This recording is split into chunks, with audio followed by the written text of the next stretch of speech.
یسألونک، اے حبیب وہ آپ سے سوال کرتے ہیں، عن الخمر، شراب کے بارے میں، والمیسر، اور جوئے کے بارے میں۔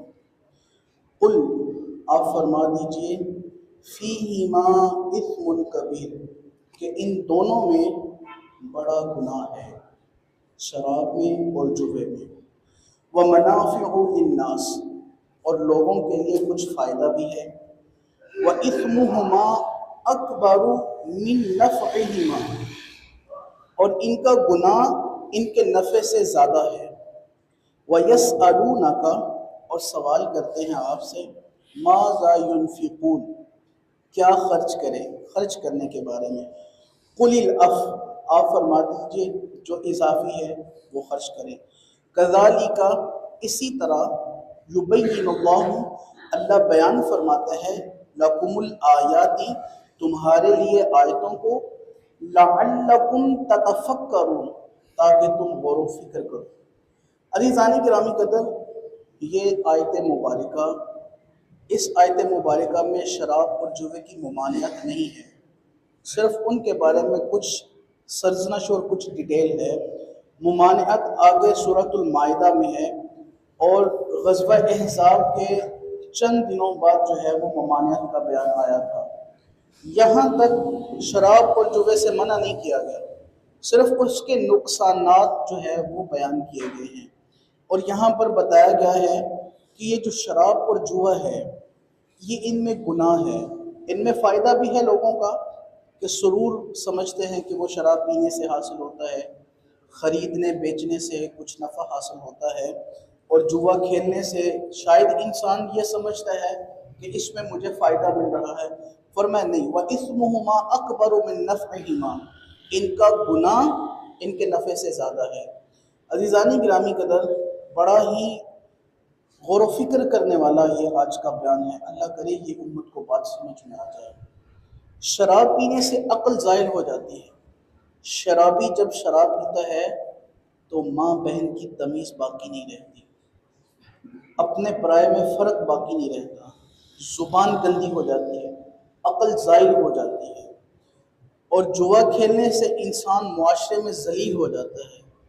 جوا کھیلنے سے انسان کی اپنے معاشرے میں تذلیل ہوتی ہے، اور جوا کھیلنے سے انسان اپنا سارا کچھ لٹا دیتا ہے۔ یقین کیجئے، الامان والحفیظ، ایسے ایسے واقعات بھی سننے کو ملے ہیں کہ جب جواری کے پاس کچھ بھی باقی نہ رہا تو اس نے جوا کھیلنے پر اپنی بیوی کو بھی لگایا، اپنی بیٹیاں تک جوے میں لوگوں نے لگا دی۔ یہ ایک سچا اور حقیقی واقعہ ہے کہ ایک صاحب، اس نے سارا مال جو ہے وہ جوے میں کھیل کھیل کر اڑا دیا، اور کچھ اس کے پاس باقی نہ بچا۔ اس کی ابھی بیٹی پیدا ہوئی تھی کہ اس نے اپنی پیدا ہوئی بیٹی پر بھی جوا لگا دیا۔ الامان والحفیظ، اس قدر انسان جو ہے وہ ذلت و رسوائی کے گھیڑے میں گر جاتا ہے، اس قدر انسان رسوائی کا سامنا کرتا ہے کہ یہ بیان نہیں کیا جا سکتا۔ میرے کریم مصطفیٰ صلی اللہ علیہ وسلم نے ارشاد فرمایا جو جوا کھیلتا ہے، مصطفیٰ صلی اللہ علیہ وسلم فرماتے ہیں گویا اس نے خنزیر کے گوشت اور خنزیر کے خون میں ہاتھ ڈالا۔ اس سے بڑھ کر بھی کیا کوئی بات ہوگی؟ آئیے اب ڈیجیٹل طور پر، ڈیجیٹل طریقے پر ہماری نسلوں میں کس طرح جوا کھیلا جاتا ہے، کبھی اس پر بھی غور و فکر نہ کیجیے تو ہمارا حال کس قدر برا ہو چکا ہے۔ الامان والحفیظ، ڈیجیٹل طور پر آج موبائل ہے، انٹرنیٹ ہے، ہمارے بچے ہمارے گھروں میں ہمارے بستر پر بیٹھ کر جوا کھیلتے ہیں، ہمیں معلوم تک نہیں۔ اس قدر قسمہ پرسی کا سامان ہے، اس قدر ہم جناب یہ ذلت و رسوائی کے گھیڑے میں گر چکے ہیں۔ ایک B90 کے نام سے ایک گیم ہے، آپ دیکھیں کہ دیواروں پر اشتہار لگے ہوئے ہیں، کیا ہے؟ یہ جوا ہے۔ ہماری نوجوان نسل جوا کھیل رہی ہے، اس کے اشتہار لگ رہے ہیں، اور گورنمنٹ نہیں منع کر رہی۔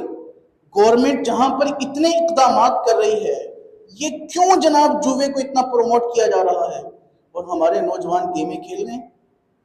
بیٹ لگانا، شرط لگانا، بڑی بڑی ایپس آ گئی ہیں جہاں پر جناب نوجوان آتے ہیں، پیسے لگاتے ہیں اور گیم کھیلتے ہیں، یا تو وہ پیسے ضائع ہو گئے یا پھر ڈبل منافع کما لیا۔ اسی طرح بائنینس ہے، یہ ڈیجیٹل آپ کو بتا رہا ہوں۔ آج کل ہمارے کچھ نوجوان ٹریڈنگ کرتے ہیں، اب ان کو یہ نہیں پتا یہ جو کما رہے ہیں یہ حلال ہے کہ حرام ہے۔ یہ فیوچر ٹریڈنگ جو آج کل زمانہ اس پر عروج پکڑ رہا ہے، وہ نوجوان کر رہے ہیں، یہ بھی جوا ہے۔ کوئی بتانے والا نہیں ہے اور نہ کوئی پوچھنے والا ہے۔ اب اور آگے چلیے، کس قدر قسمہ پرسی کا سامان ہے۔ رات میچ تھا T20 کپ جو تھا انڈیا اور پاکستان کا، اب میچ پر بھی جوا کھیلا جاتا ہے۔ پہلے ہی اماؤنٹ فکس کر لی جاتی ہے، دو فریقین ہوتے ہیں، ایک کہے گا جناب انڈیا جیتے گا، ایک کہے گا پاکستان جیتے گا، لے جی اس پر جوا لگ گیا۔ وہ کہتے ہیں لے 5,000 میرا 5,000 میرا، اب دونوں کہتے ہیں جی، دو فریقین ہیں، ایک کہتا ہے نہیں انڈیا کی ٹیم جیتے گی، ایک کہتا ہے پاکستان کی ٹیم جیتے گی۔ اب اس پر یہ بھی جوا ہے، اور یہ جناب اس قدر کھیلا جا رہا ہے کہ بڑی بڑی اسکرینز لگی ہوتی ہیں، بڑی بڑی جگہوں پر لگی ہوتی ہیں، اور وہاں پر بڑے پڑھے لکھے لوگ جناب وہ ایسے جوا کھیل رہے ہوتے ہیں۔ یہ فکس میچ پر جوا لگانا، پھر کھلاڑی پر جوا لگایا جاتا ہے۔ بالر نے بال کروائی، اب یہاں پر کہنے والا کہے گا یہ چھکا ہے، دوسرا کہے گا نہیں چوکا ہے، اب اس پر بھی جوا لگا لیا جاتا ہے، کھلاڑی پر جوا لگانا۔ پھر جناب چلیے تھوڑا اور، گھوڑوں کی ریس پر جوا لگانا، یا کسی آدمی کی ریس پر دوڑ پر جوا لگانا، کوئی کہتا ہے یہ آگے بڑھے گا، کوئی کہتا ہے یہ آگے بڑھے گا، یہ بھی جوا ہے۔ کرکٹ ہمارے نوجوان کھیلتے ہیں، لوڈو شطرنج کھیلی جاتی ہے، اس پر بھی جوا لگاتے ہیں ہمارے نوجوان۔ کیا ہوا؟ پیسے اکٹھے کیے اور جناب دو ٹیمیں کھیل رہی ہیں، کھیلنے کے بعد فیصلہ ہوگا جو ٹیم جیتے گی وہ دوسرے کو کھانا کھلائے گی یا پیسے دوسرے کو دے دیے جائیں گے۔ میرے بھائی یہ بھی جوا ہے۔ لوڈو کھیلتے وقت گھروں میں ہمارے یہ ایسا ماحول پیدا ہو رہا ہے کہ جناب وہ لوڈو کھیلتے وقت وہ جناب بوتل تو مجھے پئائے گا یا میں تجھے پئاؤں گا، جو جیتنے ہارنے والا ہے، میں تجھے ناشتہ کرواؤں گا یا تو مجھے ناشتہ کروائے گا، جو جیتے گا وہ ناشتہ کرے گا، جو ہارے گا وہ ناشتہ کوائے گا۔ یہ جوا ہے، کھیلا جا رہا ہے۔ بڑے بڑے لوگ اس کو فن کے ماحول میں، فن کے موڈ میں آ کر کے جناب استعمال کر رہے ہیں، کوئی بھی اس پر جناب ایکشن لینے والا نہیں ہے۔ ہمارے گھروں میں ہمارے بچے ہمارے سامنے یہ ساری چیزیں کر رہے ہیں، میرے بھائی یہ بھی جوا ہے۔ لوڈو پر، شطرنج پر، کرکٹ پر، یہ ساری چیزیں جوے کی صورت میں ہیں۔ بازی لگائی جاتی ہے، کبوتروں کی بازی لگائی جاتی ہے، جانور رکھنا، پرندوں کو دانہ ڈالنا، ان کے جناب گرمی سردی کا خیال رکھنا، ان کو پانی پلانا، یہ باعث ثواب ہے۔ لیکن ان کو طرح طرح کی میڈیسن دے کر جو ان پر جناب بازی لگائی جاتی ہے، یہ جوا ہے۔ کون سا کبوتر زیادہ اڑے گا، کون سا بعد میں آئے گا، کون سا کس حالت میں ہوگا، وہ پیسے اکٹھے کر کے وہ پیسے لگائے جاتے ہیں، یہ سارا کا سارا جوا ہے۔ ہمارے نوجوان نسل ہیں، ٹورنامنٹ کرواتے ہیں، جناب وہ مانا والا کا ٹورنامنٹ ہوگا بہت بڑا، اس میں کیا ہوتا ہے، ساری ٹیموں سے انٹری فیس لی جاتی ہے، وہ اس کو پیسوں کو اکٹھا کیا جاتا ہے، پھر باقاعدہ اس پر جناب ٹیمیں آتی ہیں، کھیلتی ہیں، اور وہ سارے سلسلے ہوتے ہیں۔ اب اس میں دو چیزیں ہیں، اگر تو وہ ساری ٹیموں نے پیسے اکٹھے کیے، اکٹھے کر کے وہ کسی کو انعام دے رہے ہیں تو یہ بھی جوا ہے۔ اگر صرف اس لیے انٹری فیس لی جاتی ہے کہ وہ کرکٹ جو گیم ہے اس کے اخراجات، بیٹ بال ٹیپ اور دیگر چیزیں اگر وہ لیں گے تو پھر تو اتنی تو بات درست ہے، اور جو انعام ہے وہ کوئی تھرڈ پارٹی دے دے، کوئی تیسرا بندہ دے دے ان کو آ کر، یہ درست ہے۔ لیکن ان کے پیسے اکٹھے کر کے کسی جیتی یا ہاری ہوئی ٹیم کو دینا، یہ جوا ہے۔ اور جو ہمارے جناب ٹورنامنٹ کروانے والے حضرات ہیں وہ بھی سن لیں، اکثر ہمارے ہاں یوں ہوتا ہے انٹری فیس اکٹھی کی جاتی ہے، مثال کے طور پر 50,000 روپے انٹری فیس اکٹھی ہوئی، اب ٹوٹل ٹورنامنٹ پر خرچ آیا 20,000، 30,000 روپے بچ گئے۔ اب وہ جو ٹورنامنٹ کروانے والا صاحب ہے وہ اپنی جیب میں ڈال لے گا، شرعاً وہ اس بات کا حق نہیں رکھتا کہ وہ ان پیسوں کو اپنی جیب میں ڈالے گا، اس کے لیے حرام ہے، ناجائز ہے، یا تو وہ واپس کرے گا یا سب کی اتفاق رائے سے وہ ان پیسوں کو صدقہ کر دے گا۔ یہ ہمارے ہاں جناب یہ سلسلے عروج پکڑ رہے ہیں، اور کوئی بھی صاحب ان چیزوں پر ایکشن نہیں لے رہا، تو قیامت کے دن یہ بات یاد رکھیے، قیامت کے دن ان گریبانوں سے برسر منبر جو لوگ ہیں ان سے بھی پوچھا جائے گا، اور جو گھر میں برسر اقتدار ہیں گھر کے سربراہان ہیں ان سے بھی پوچھا جائے گا، بتاؤ بھائی تم نے اپنے بچوں کی تربیت کس طرح کی، تمہیں جو میں نے نعمت دی تھی، تمہیں جو اولاد دی تھی، تمہیں جو یہ سرمایہ دیا تھا، یہ تم پر جو اتنا فضل ہوا تھا، تم نے کیا کیا؟ تو قیامت کے دن میں اور آپ سب اس بات کے ذمہ دار ہوں گے اور جواب دیں گے۔ کیسے جواب دیں گے اب یہ ہم نے سوچنا ہے۔ تو یہ جو چیزیں ہیں، ہمارا معاشرہ جو تنزلی کی طرف جا رہا ہے، ہمارے بچے، ہماری نسل نو جو جناب تنزلی کی جانب جا رہی ہے، ہمیں چاہیے اس پر غور و فکر کریں۔ جس طرح ہم اپنے بچوں کی تعلیم پر کمپرومائز نہیں کرتے، اسی طرح ہمیں ان کی تربیت پر بھی کمپرومائز نہیں کرنا چاہیے۔ کہاں اٹھتے ہیں، کہاں بیٹھتے ہیں، کیا کرتے ہیں، کس طرح سے کرتے ہیں، ہمیں پوچھنا چاہیے۔ اگر بیٹا لا کر کے پیسے باپ کے ہاتھ پر رکھتے ہیں تو باپ کو پوچھنا چاہیے بھائی کہاں سے لایا ہے، کیسے کمائے ہیں، کس طرح سے کمائے ہیں، پوچھنا چاہیے۔ اگر آپ کا بچہ آپ کے گھر میں آپ کے دیے ہوئے پیسوں سے زائد خرچہ کر رہا ہے تو باپ کو چاہیے نا کہ وہ پوچھے، میں نے تو تجھے 100 روپیہ دیا تھا، یہ تو 500 کا خرچہ کر کے کہاں سے آیا ہے، یہ بقیہ 400 روپے تجھ سے کہاں سے آئے ہیں۔ اگر یہ مزاج ہم نے قائم کیا، یہ کنڈیشن ہم نے اپنائی، تو یقین کیجئے ہم بچ جائیں گے۔ وگرنہ جو یہ صورتحال ہے ہمارے معاشرے کی، الامان والحفیظ میں یہ بتا نہیں سکتا۔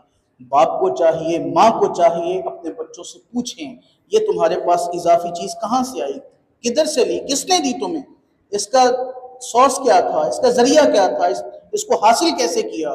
اگر آپ پوچھتے رہیں گے تو پھر آپ بچتے رہیں گے، اگر پوچھنا چھوڑ دیا تو پھر قیامت کے دن ندامت کا سامنا کرنا پڑے گا، شرمندگی کا سامنا کرنا پڑے گا۔ اللہ کرے کہ ہمیں اس بات پر ایکشن لیں، ہم اس بات پر ہم اپنے بچوں کی سرزنش کریں، اپنے معاشرے کی ترقی کی جانب بڑھیں۔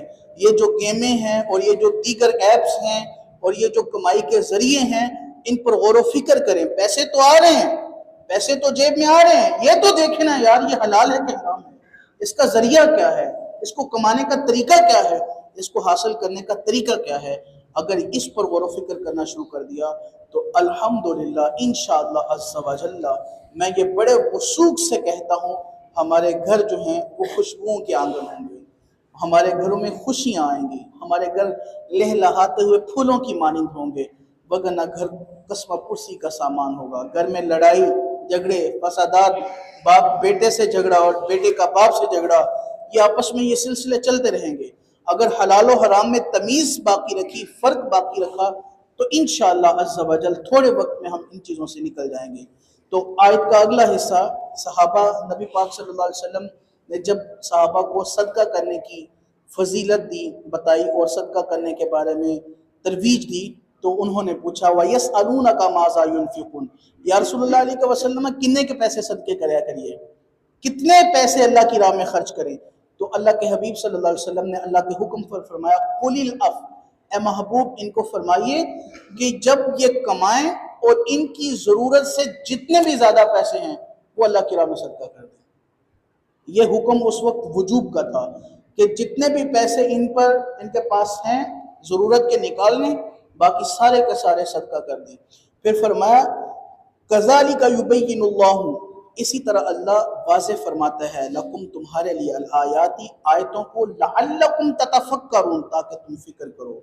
اب ایک بات میں یہاں پر کہہ کر بات ختم کروں گا۔ لوگ کہتے ہیں قرآن خود ہی پڑھ لو، حدیث خود ہی پڑھ لو، لیکن جب تک کسی عالم کے پاس بیٹھ کر آپ قرآن پاک نہیں پڑھیں گے، آپ تفسیر نہیں پڑھیں گے، آپ کو سمجھ نہیں آئے گی۔ یہ بات یاد رکھیے، یہ آیت مبارکہ اگرچہ ہے لیکن حکماً منسوخ ہے۔ اس آیت مبارکہ میں شراب اور جوئے کے بارے میں صرف نقصانات بتائے گئے ہیں، منع نہیں کیا گیا، منع آگے کیا گیا ہے۔ تو یہ حکماً ہے، حکماً منسوخ ہے، ویسے تلاوت کے اعتبار سے پڑھی جائے گی، اور صدقہ کرنے کے اعتبار سے بھی اس کا حکم منسوخ ہے کہ اب تو اللہ رب العزت نے کہا ہے اپنے بندوں کو جتنی توفیق ہے یہ صدقہ کریں، سارا مال صدقہ کر دیں، آدھا مال صدقہ کریں، مال میں سے کچھ مقدار صدقہ کریں۔ تو یہ کون ہمیں بتائے گا، کون سمجھائے گا کہ یہ منسوخ ہے، یہ ناسخ ہے، کون ہمیں ان باتوں کے بارے میں ترویج دے گا؟ تو قرآن پاک پڑھیے، احادیث طیبات پڑھیے، لیکن ایک عالم سے رہنمائی ضرور لیجیے۔